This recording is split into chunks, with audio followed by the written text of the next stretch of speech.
Obrigada a todos, né, por esse sorriso, por abrirem a câmera, por olharem com tanto carinho para a gente. Muito obrigada, gente. E, mais uma vez, graças a Deus, estamos dizendo presente, né, a Jesus, né? Estamos escolhendo a melhor parte nesta manhã de sábado, abençoado mesmo. Né? E vamos, mais uma vez, refletir sobre o Evangelho segundo o Espiritismo. E vocês me desculpem pela insistência, mas, mais uma vez, vamos lembrar que este livro tem as explicações das máximas morais do Cristo, em concordância com o Espiritismo. E o mais importante, gente, suas aplicações às diversas circunstâncias da vida. E logo abaixo, nosso querido Allan Kardec, nosso codificador, lembra: fé inabalável só é a que pode encarar frente a frente a razão em todas as épocas da humanidade. Vamos lembrar disso. E estamos refletindo, né, sobre o capítulo 12, intitulado Amai os vossos inimigos. Hoje nós vamos falar sobre o item 9, que o título é A Vingança. Então, vamos lá? A vingança é um dos últimos remanescentes dos costumes bárbaros que tendem a desaparecer dentre os homens.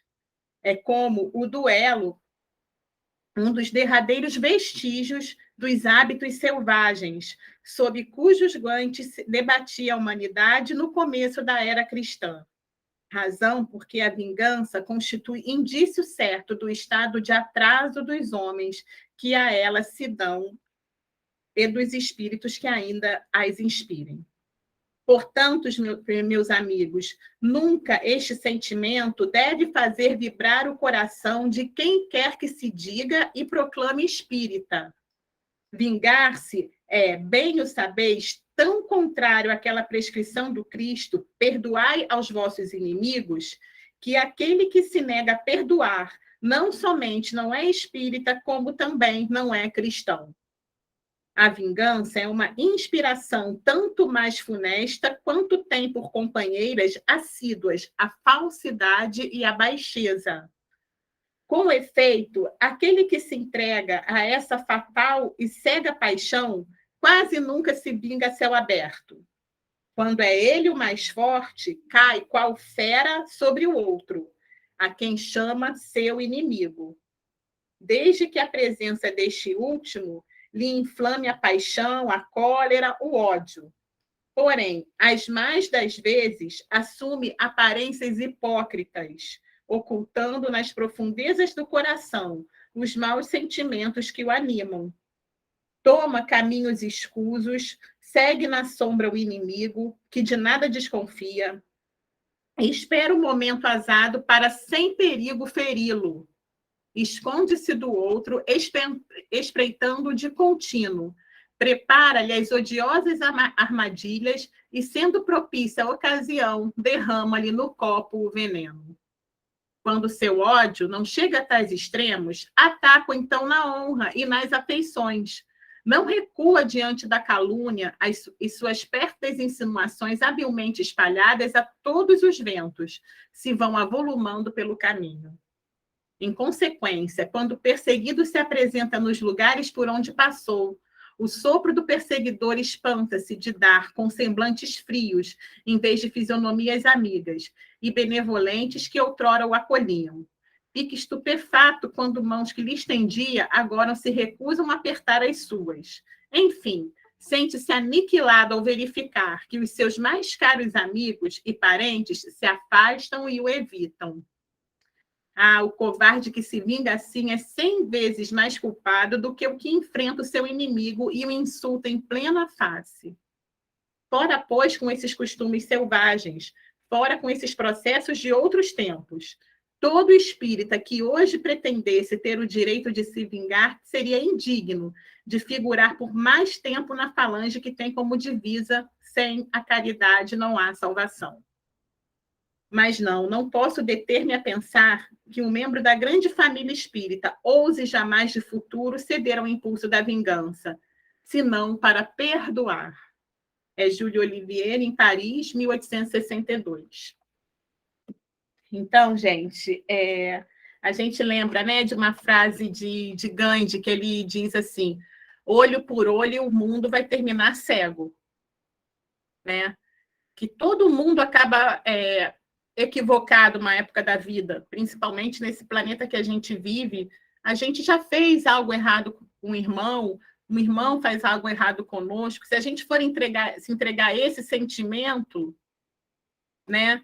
Igual quando a gente é criança, né? A gente está brigando com um irmão, com um amigo. Ah, é você. Não, é você. Não, é você. É você. É você. Ah, você 1000 vezes. Aí eu encerro o assunto, né? Então, essa frase é muito interessante. E outra também do Dalai Lama, ele fala: a vingança não vai reduzir ou prevenir o mal, porque ele já aconteceu. Então, não vai resolver nada, né, a gente se vingar. Aqui, nessa mensagem que esse espírito nos traz, ele diz que a vingança é um dos últimos resíduos dos costumes bárbaros que, graças a Deus, né, tendem a desaparecer dentre os homens. Ela é contrária, né, à lei de Deus, que é todo amor. A lei de Deus é totalmente amor. A lei de Deus que está impressa na nossa consciência e que nós conhecemos, temos algum conhecimento já, é totalmente amor, né? Então, mas muitas vezes a gente ainda tem essa cultura de uma vingança, entre aspas, exageradamente às vezes falando, institucionalizada, assim, aceita, muito aceita ainda, né? E que é muito complicado às vezes, que muitas vezes a gente tende, até mesmo por conveniência própria, a confundir a vingança com justiça. E são coisas completamente diferentes. Completamente diferentes. Né?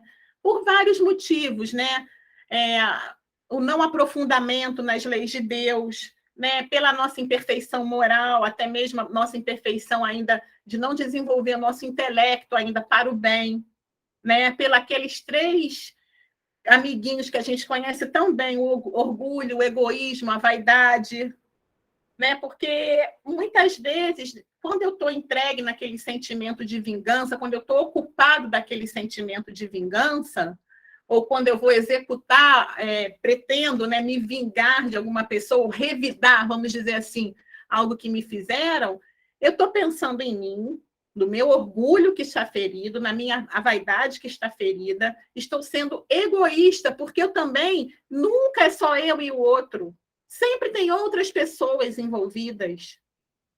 Sempre tem. Então, aquela coisa mais, né, aquele exemplo, se eu não dirijo, mas se eu levo uma fechada, né, nem sei se fala assim ainda, né, o outro me ultrapassa de uma maneira errada, eu vou querer também retribuir? Qual acidente? Eu posso causar um acidente, né? O outro pode estar ali com uma criança no carro, dar um solavanco e machucar. Não é? Se meu namorado me traiu, vou trair ele também. Eu vou envolver uma outra pessoa que não tem nada a ver com a história, muitas vezes é do nosso círculo de amizade, vou causar um mal-estar danado naquela situação. Né? Se eu já tenho uma certa intimidade com a família, vou magoar a família dele, vou magoar a minha família. Né? Se alguém puxou o meu tapete, né, no trabalho, eu também vou esperar o momento certo e vou fazer parecido, ou vou prejudicar o trabalho todo, às vezes um projeto. Não é que a gente não vai se defender, não é que a gente não vai buscar justiça, mas é a maneira como a gente vai buscar a justiça e não a vingança. Né? É a maneira como nós vamos nos proteger e não nos vingar. Né? Então, quando a gente está envolvido nesse tipo de sentimento, que tipo de companhia que a gente tem? Né? E a gente já sabe que está tudo interligado. Eu posso, muitas vezes, não estar executando a vingança em si, mas eu estou com tanta raiva, eu estou com tanta irritação, eu fico pensando naquela situação que eu passei, que eu poderia ter feito, mas que eu não vou às vias de fato, mas eu fico remoendo aquela situação, que às vezes um outro lá longe, que está passando na mesma situação que a gente, e ainda tem aquele ímpeto mais violento, pode executar aquilo mesmo que eu estou pensando com uma outra pessoa. A gente sabe que a gente está imbuído no fluido universal, que o nosso pensamento é força. Nós sabemos disso. Né? E aquilo, né, gente? Às vezes a gente fala que a vingança é institucionalizada, porque estão São vários adjetivos, né, que a gente usa para aquele pessoa que perdoou. Ah, bobo, banana. Ah, esse aí vai. Comigo não ia acontecer isso, não. Ah, comigo ele não faz assim, não. Só faz uma vez. Né? Como é que é? Meu nome é Cátia Espero. Né? Ou então, às vezes, entrega a Deus, mas não entrega a Deus de coração. Né? Fica pensando, o que é dele está guardado. Não vou fazer nada, não. A vida vai se encarregar de fazer. Mas não é com aquele sentimento, né, de realmente entregar a Deus, né, com aquele sentimento raivoso ainda dentro de nós, né? Então, o perdão é algo, deveria ser, e é algo natural, porque é algo da natureza de Deus, né? Nós nascemos para o bem, vamos lembrar sempre disso, né? Mas muitas vezes é visto como algo assim inatingível, como algo até extraordinário, né? Quando a gente sabe de alguém que perdoou, a gente, quem não o critica, vê como uma espécie, mas é igual a ele eu não consigo ser. Olha, todos nós somos capazes de perdoar, desde que a gente se proponha tal. Né? A gente lembra de vários exemplos realmente de espíritos assim muito evoluídos. Se já pensou se Chico, ou às vezes a gente não quer se vingar contra aquela pessoa, a gente quer se vingar da vida como um todo. Né? Fica mal-humorado, aconteceu isso comigo, a minha vida, por que fulano tem uma vida melhor que a minha? A vida não foi tão ruim comigo, vou me vingar, vivo de mau humor, trabalho mal, trato as pessoas mal, né? O que eu puder atrapalhar, eu atrapalho em vez de ajudar. O que eu vou estar acrescentando com isso? Já pensou, gente, se Chico Xavier, né, nosso querido Chico, resolvesse se vingar da vida? O que ele sofreu desde criança, né? As provações que ele passou na casa da madrinha, os problemas que ele passou. Se ele resolvesse se vingar ou ficasse nutrindo sentimentos de raiva, ele não ia trazer, por intermédio dele, os espíritos não conseguiriam trazer obras tão consoladoras para nós. Né? Tão consoladoras. Né? Nelson Mandela também, quando ele saiu, ele zerou. Saiu da cadeia, ele zerou. Tem um filme muito legal, é Invictus o nome do filme. E ele fala para algum dos conselheiros, né, do ministério lá dele, não sei se é ministro, eu não lembro bem. Ele fala, olha, acabou, zerou. Tá? A igualdade começa aqui e o perdão também. Não tem mais essa, não. Vamos zerar aqui. É muito legal esse filme. E ele tem uma intuição, uma sacada, né, vamos dizer assim, que tinha um esporte muito famoso no país. Acho que era rugby, eu não me lembro, desculpa, gente. Era um esporte muito famoso. E ele resolve investir naquele esporte, naquele momento, conversa com os jogadores, chama os jogadores para conversar e promove jogos, né? O marketing dos jogos, e a secretária dele fala, meu Deus, mas como que está acontecendo isso? Você não está vendo a nossa moeda? A gente está cheio de problema aqui. E ele quieto naquele canto dele, aquele investimento no esporte uniu o povo dele. Né? E é muito bonita essa cena quando ele sai e o país ganha mais uma competição e ele sai em êxtase, né? Vendo todos comemorando juntos, que antes estavam brigando. Né? Ele zerou, ele poderia ter um sentimento de revanche. Não, ele não teve. Né? Mas é muito difícil de atingir, mas basta que a gente se proponha a tal. Basta que a gente exercite, que a gente ore, né? E a gente pode ter o recurso da oração. A oração, gente, é um pronto-socorro. Ela nos socorre em todos os momentos.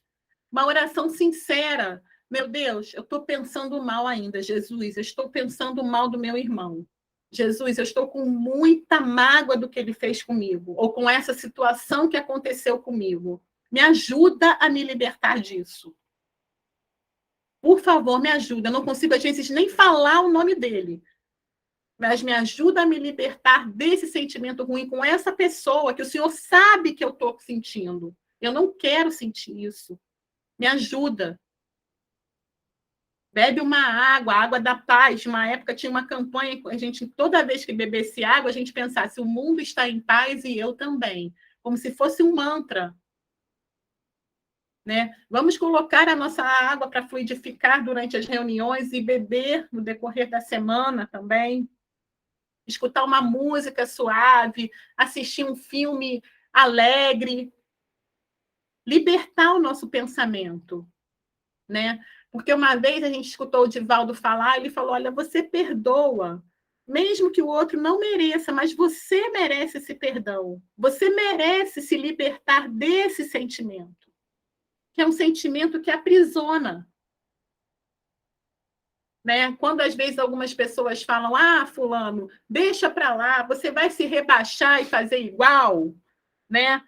Usa esse termo realmente, porque quando a gente fica vibrando, a gente vibra igual. A gente vibra igual. Né? A gente fica, se iguala ali. A gente fica na mesma. E quantas coisas a gente não perde de fazer, de melhorar, ou de se divertir, ou de fazer algo de bom, de positivo. Né? Vamos procurar, quando a gente tiver alguém que esteja precisando da nossa ajuda e ajudar, nos engajar em algum serviço, procurar algo para fazer, né? Em vez de ficar alimentando esse sentimento que só nos faz mal. Aí a gente um dia acorda, eu estou com uma azia, eu estou com uma dor aqui, eu estou assim, eu estou assado. O que a gente alimentou para chegar até ali? Muitas vezes é a mágoa, é aquele sentimento de vingança que fica ruminando dentro de nós. Né? Jesus já nos falou sobre isso. Né? O tempo todo ele falava, né, gente, sobre isso. Ele, olha, se alguém te bater numa face, você oferece a outra. Qual é a outra face, gente? É o outro lado. É o lado do perdão. É o lado de esquecer aquele mal e seguir adiante. Sabe? Não ficar remoendo aquilo. É caminhar os 2.000 passos que ele fala. É fazer o algo a mais. É a gente mostrar o outro lado, que o mundo não é só o olho por olho, dente por dente. Né? Nós podemos seguir a nossa vida, porque nós estamos sempre acompanhados dos nossos mentores espirituais, estamos sempre acompanhados de bons espíritos também, quando a gente procura fazer o bem.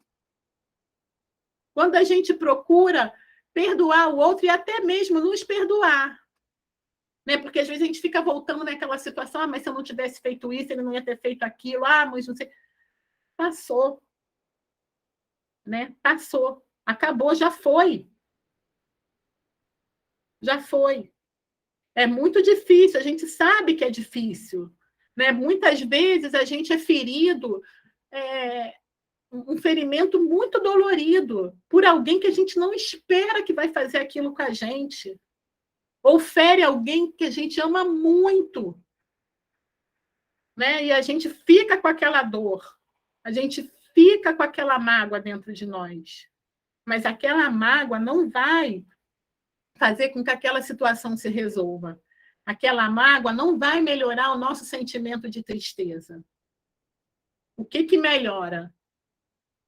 É a nossa prece, é a nossa oração, é a caridade, como está dizendo até no texto. Né? É a caridade. Para conosco, para com o outro, é um serviço voluntário, é uma ajuda, é ver se a casa que a gente frequenta está precisando de algum auxílio, é ver se um vizinho está precisando de alguma ajuda. Com isso, a gente vai diluindo aquele pensamento, aquele sentimento. Né? Quantas vezes a gente, às vezes, não está com um problema, sai aborrecido por algum problema, qualquer que seja, chega no trabalho, tem tanta coisa para fazer que você esquece.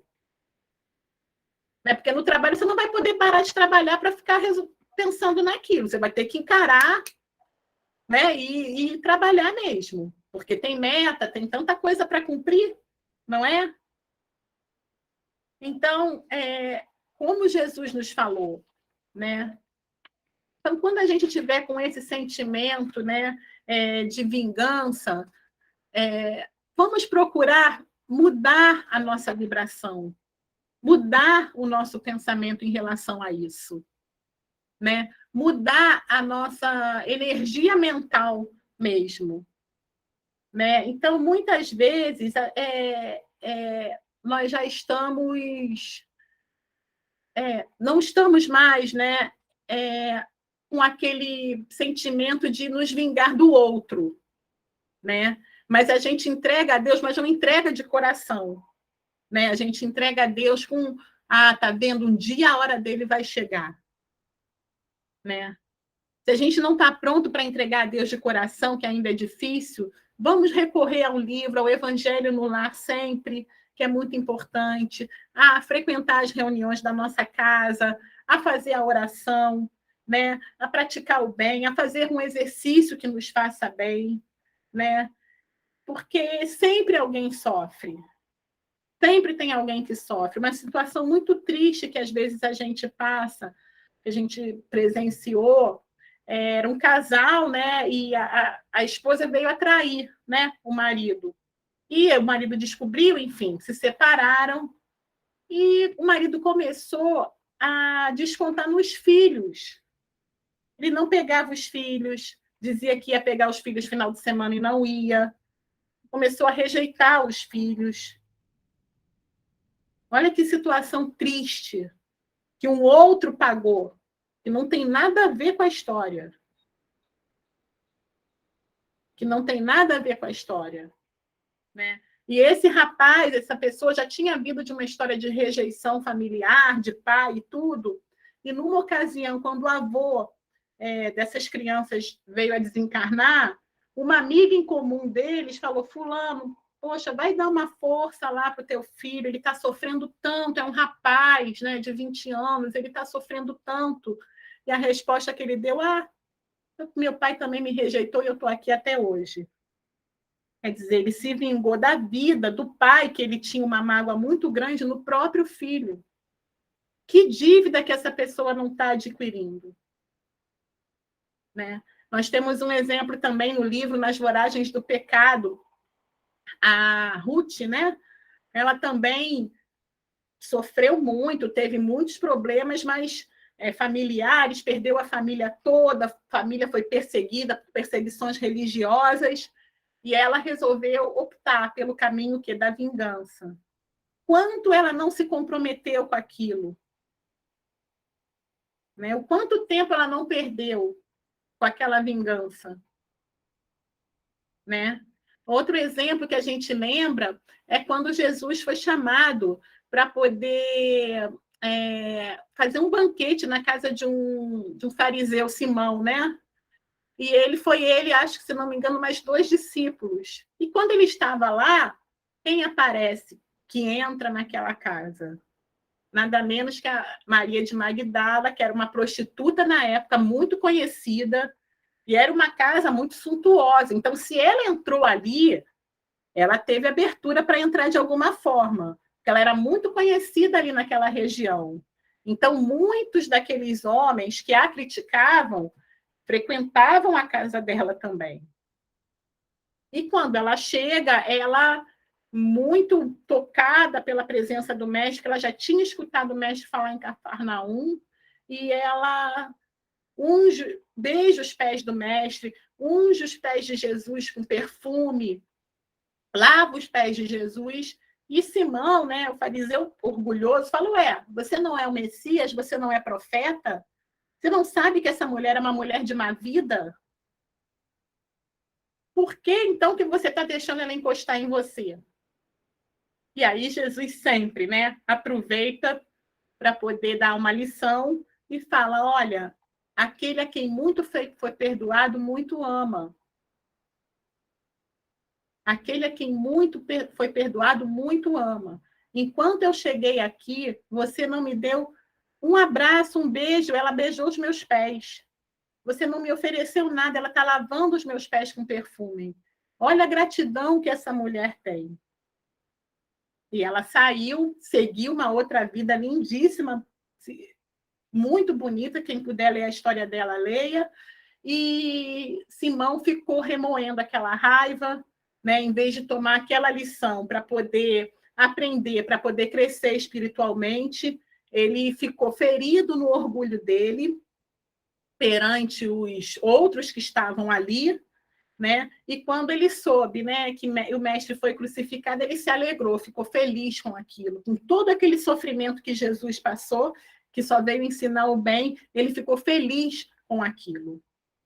Se ele tivesse aproveitado aquela lição, que com certeza Jesus falou com tanto amor, se ele tivesse pronto, tivesse descido um pouquinho do orgulho, da vaidade dele, para aproveitar, o quanto ele não teria aproveitado naquela época, até mesmo da convivência com o mestre, né? E quantas vezes nós também estamos nos afastando dessa convivência com Jesus de mais de perto por causa do nosso orgulho, do nosso egoísmo, da nossa vaidade, que corrobora com esse desejo da nossa vingança contra aquele que fez o nosso irmão, que o irmão fez contra nós, contra, às vezes, uma situação que a gente se colocou, ou contra uma situação que aconteceu e que já passou, né? Então, que a gente possa sempre se lembrar disso.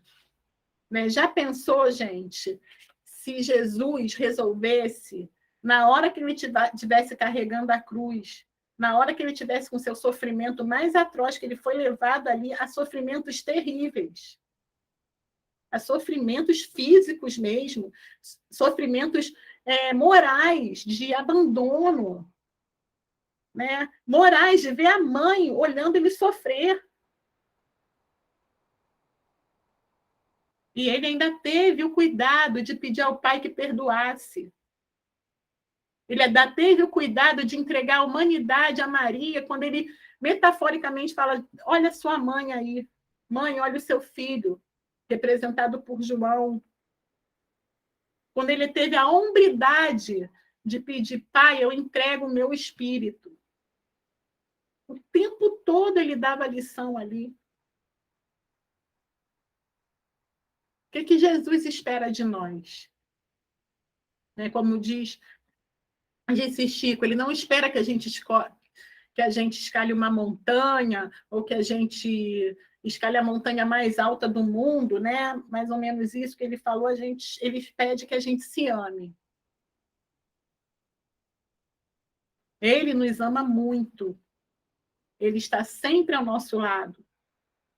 Ele nos perdoa, a misericórdia de Deus nos perdoa o tempo todo. Mas claro que ela é regida por uma lei. Né? Então, quanto mais a gente poder se libertar desses sentimentos que complicam tanto a nossa vida, nós vamos ter a ganhar.